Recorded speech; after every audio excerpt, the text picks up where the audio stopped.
beautiful. They've lasted as long as they're gonna last, but I think it might be time to ceremonially destroy them. Okay, don't do anything yet. Okay? I have a recycling bin right here as you're cleaning up. You may rip the paper off the table and bring it here. They lasted longer than I thought they would.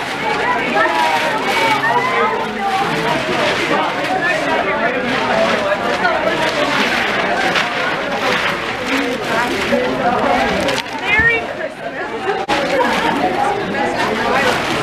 Beautiful.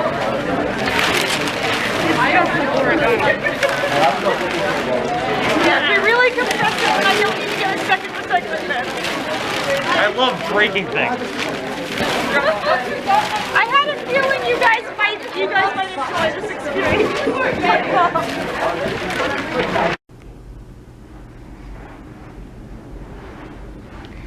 Hello everybody. It is the next day, so it's daylight again, which means the light is now better to film this part of the video. I have to say it is sunny outside now, but it is very windy. You might be able to actually hear it behind us. Like, the camera is propped up next to the window and the wind is incredible and it's so cold. Yeah, you can maybe hear it right there. I went out to my patio to get something off of it this morning and I almost like blew away and froze at the same time. It is so cold out there. But we are here today to film the most anticipated part of this Day 22 video, by me at least, which is choosing a selection of possible book options for my 2023 TBR. So let me start by explaining to you how I'm planning to structure my TBR from month to month. And this does not include any readathons I decide to do. I don't think I have any new releases that I'm anticipating that I'm planning to pre-order, but it doesn't include any of those things, any books that come out of the woodwork that I suddenly decide that I need to add to the list. This just includes what I'm anticipating doing right now. So every month there are 3 categories that I'm planning to get a book each from, although one of them can combine with other categories. So the first one is a challenge that I've set for myself, which I want to call Read the Library. This challenge comes from the desire that I have to be better at recommending books in the school library where I work. I already just know generally a lot about books just from having been a student of English and watching a lot of like booktube videos and reading a lot of books myself, but I often feel like I'm not familiar enough with specifically the titles that we have in our library. I'm very familiar with books in general, but when it comes to what do I have that a kid could actually put their hands on right in that moment, there's a lot that I don't know about what's in our library. So my goal is just to randomly choose a book every month from the library and read it, and then hopefully that will give me a variety and some better recommendations for the students. The second category that I am participating in this year is actually a challenge that I found on Storygraph. I heard about it through someone who did the Summer Splash and Trick or TBR readathons with me this past year. It's called the Owned Books TBR, and the goal of this one is to read books that are already on your shelves. So nothing that you purchase after the first of the year in 2023. It has to be stuff that's already here. And there are 15 categories for that, 12 basic categories and like 3 extra bonus categories. So I'm going to choose one of those categories every month as well and pick a book for that. And then the third category is the one that I do every year, which is the Pop Sugar Reading Challenge. I have a printout right here of the categories for 2023. And I never finish that. They have 40 categories plus 10 bonus ones. I never finish it any particular year, but I like using it to diversify when I'm reading. It often directs me towards books that I would not otherwise have chosen or categories that I would not have considered. So I have already chosen my first books for the Read the Library and Pop Sugar Reading Challenge categories for January. So I took some footage of myself doing that, and I will put that footage here.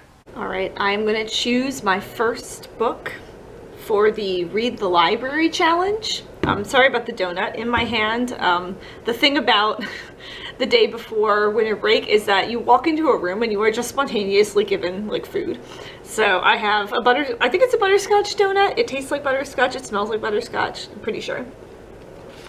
So this is, you're not gonna be able to see all of it probably, but my list of all the categories, like breaking down the library into its different like component parts.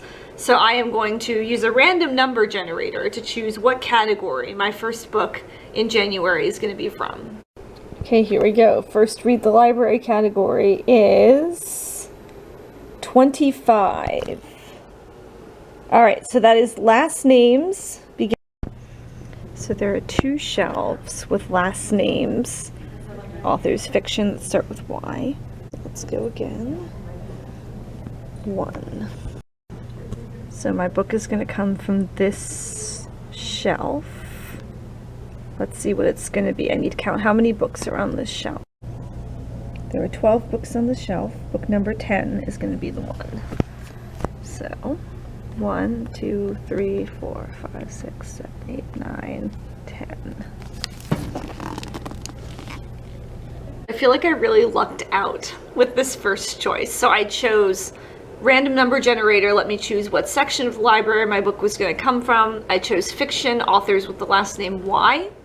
And then I went to the shelves. As you can see, there were 2 shelves that had authors with last names that start with Y. So I chose 1 or 2 between those 2 shelves. I got shelf number 1.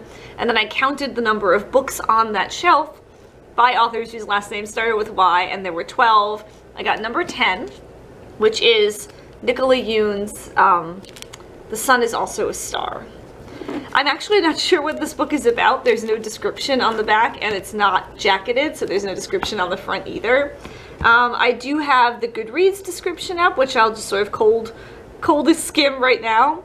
So it looks like a love story, a YA love story. And that's literally all I can tell you. Basically it just looks like a YA love story. So I have heard good things about this book, even though I don't actually know what it's about. So I'm excited for this to be officially now on my January TBR. Okay, so one random integer between 1 and 50. And before I hit get numbers on this, you should know that technically you have 2 options, because The Sun is Also a Star also counts as a book that takes place entirely in one day. So I'm gonna check that category off as well. So you have that category and whatever we choose right now. Okay, you ready? I'm ready. Ah! I chose a book that takes place entirely in one day. Well, I guess I have one option. That means the only one that I have left to choose is my first category for the owned books TBR, which I will do at the end of this video because I want to have a chance to get all of my selections for any of those categories before I actually choose one. So let's start with our Pop Sugar Reading Challenge selections. I'm putting you a little further away so you can see most of the bookshelf. Some of these I won't have, and not all of them are going to be ones that I film. I'm going to try and film the ones that I think are going to be most interesting. And the first one is a book that you meant to read in 2022. Boy, were there a lot of them. We'll see what we can find.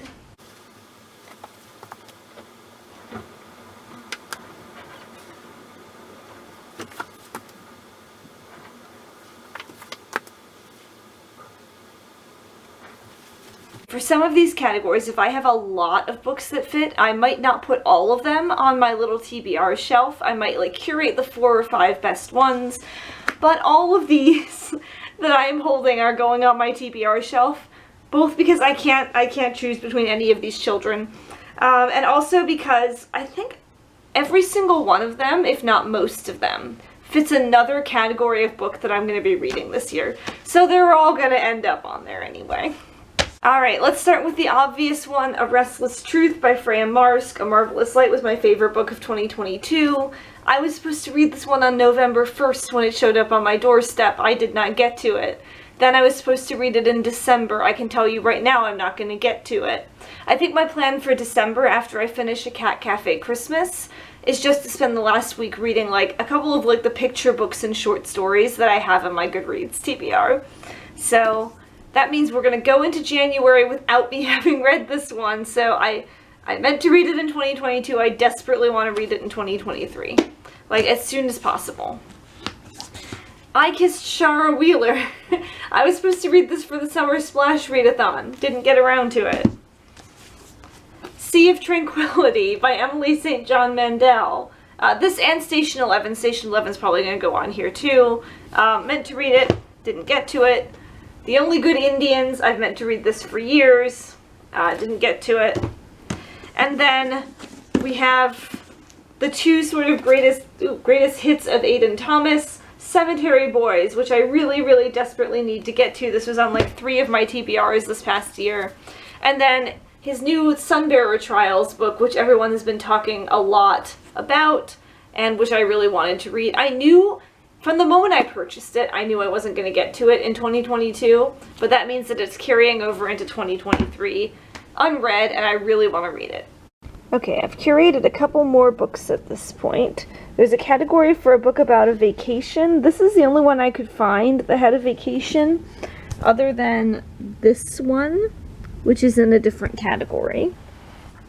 Then these two books are for a category of a book about mythical creatures or containing mythical creatures. Obviously, I know Harry Potter has some mythical creatures in it. And this one... There we go. This one's based on Celtic mythology, so I'm guessing it has some Celtic mythical creatures in it. All of these books are some of the books that I know I got either secondhand, or if I bought secondhand, or from an independent bookstore. These 3 I've bought at one time or another from a bookstore called The Last Word, which is a small business independent bookstore. And then these 2 are secondhand and came from Second Story, which is a DC area used bookstore chain. Then there are a couple more books here next to me that I already know I'm going to read. Like, I already know they're going to be the choice in their category, or they're books that I just know I'm going to read in general. So, The Raven Cycle by Maggie Stiefvater. After having read the Dreamer trilogy, which is the follow-up series to this, I was mainly struck by a desire to reread these books. So I'm going to do it this fall. In September, I'm planning to read these 2, which are the first 2 in the series. And then in October, I'm going to round it out with these 2. For the category, a book that is self-published, these books, The Foxhole Court, this is the Foxhole Court series. It's a trilogy by Nora Sakovich. These are like Tumblr famous books. Like, they were really big in like 2015, 2016. I still have friends who love them. I haven't read them in years. They're good and not good at the same time, but they're addictive. You really enjoy them when you read them.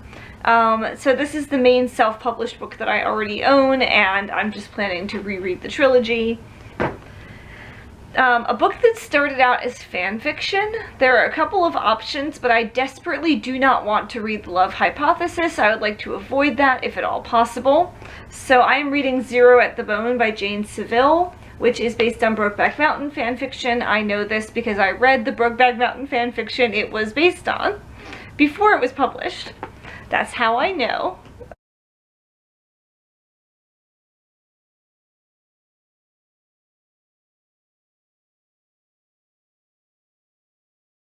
For a book with 2 languages, this was actually a prompt that was last year's prompt as well, and the book I chose for that I never got around to reading, which was by Dara Kosheda.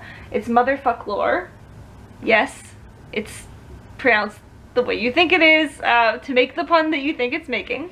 The subtitle is Dispatches from a Not-So-Dead Language, and this is about the revitalization of the Irish language in Ireland.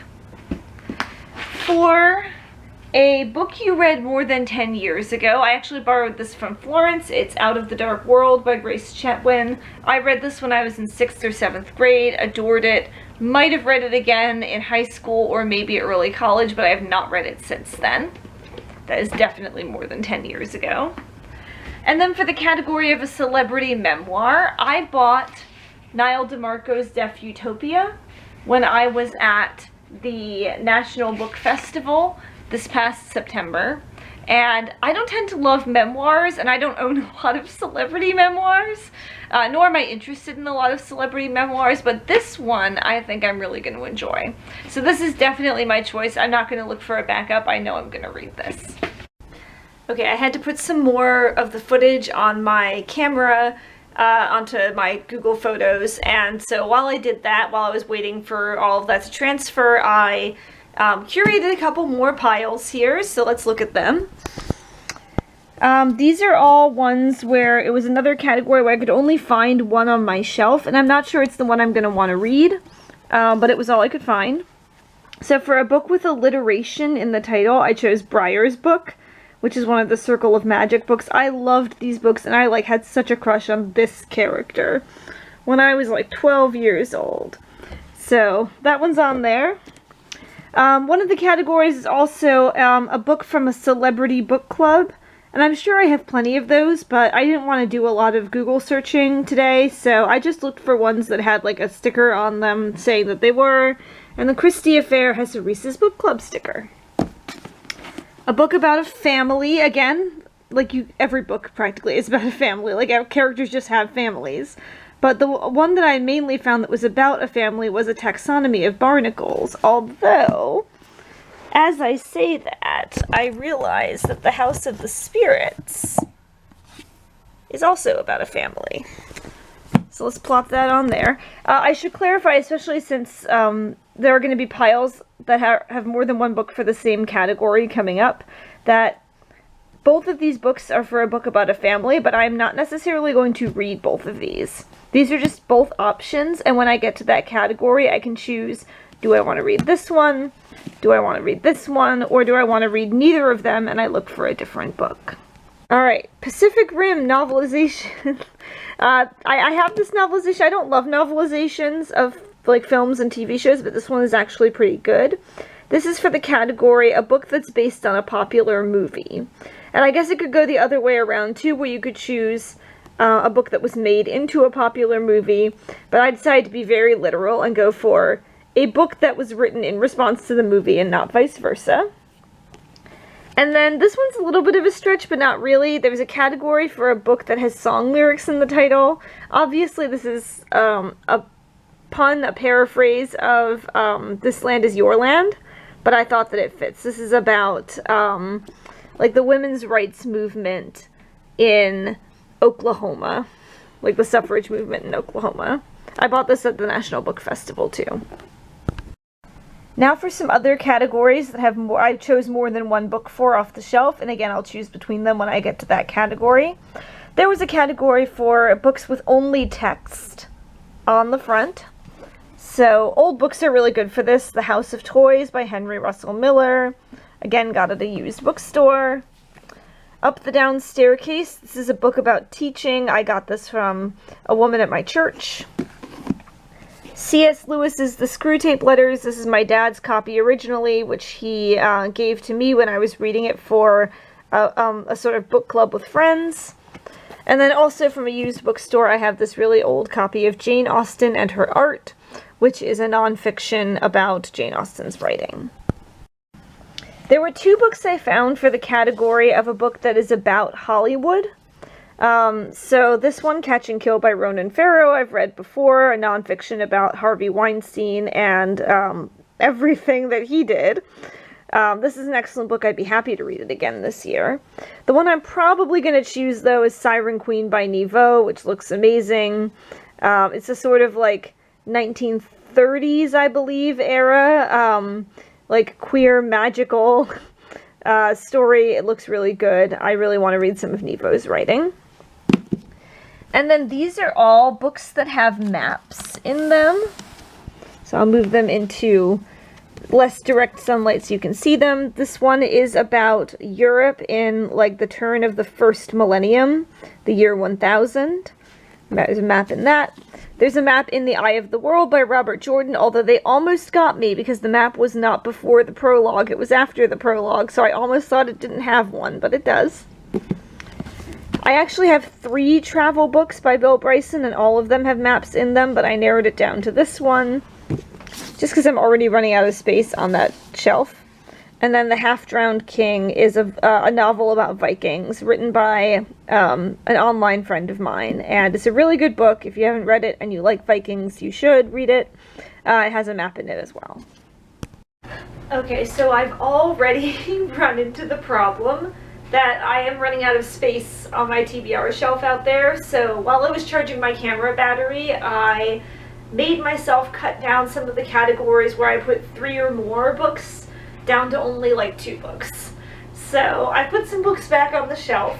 Who knows, they might come out again in a different category. But the only categories I have left on Pop Sugar are the categories that I know are going to be like really big, like tons of my books on this shelf are going to fit them.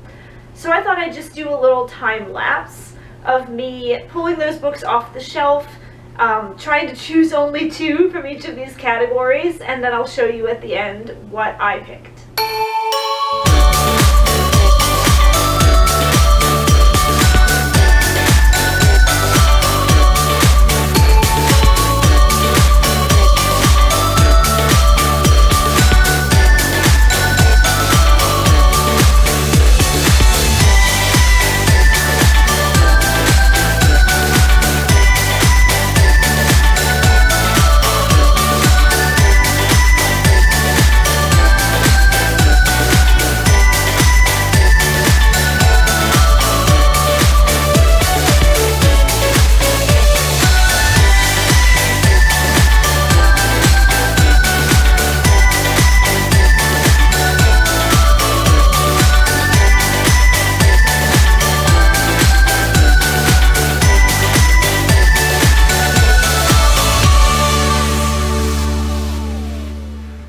Okay, here's where we ended up. I did have one category where I broke my rule of only 2 books, and I had 3, but then it was okay because in another category I only had 1. So, let's actually start there.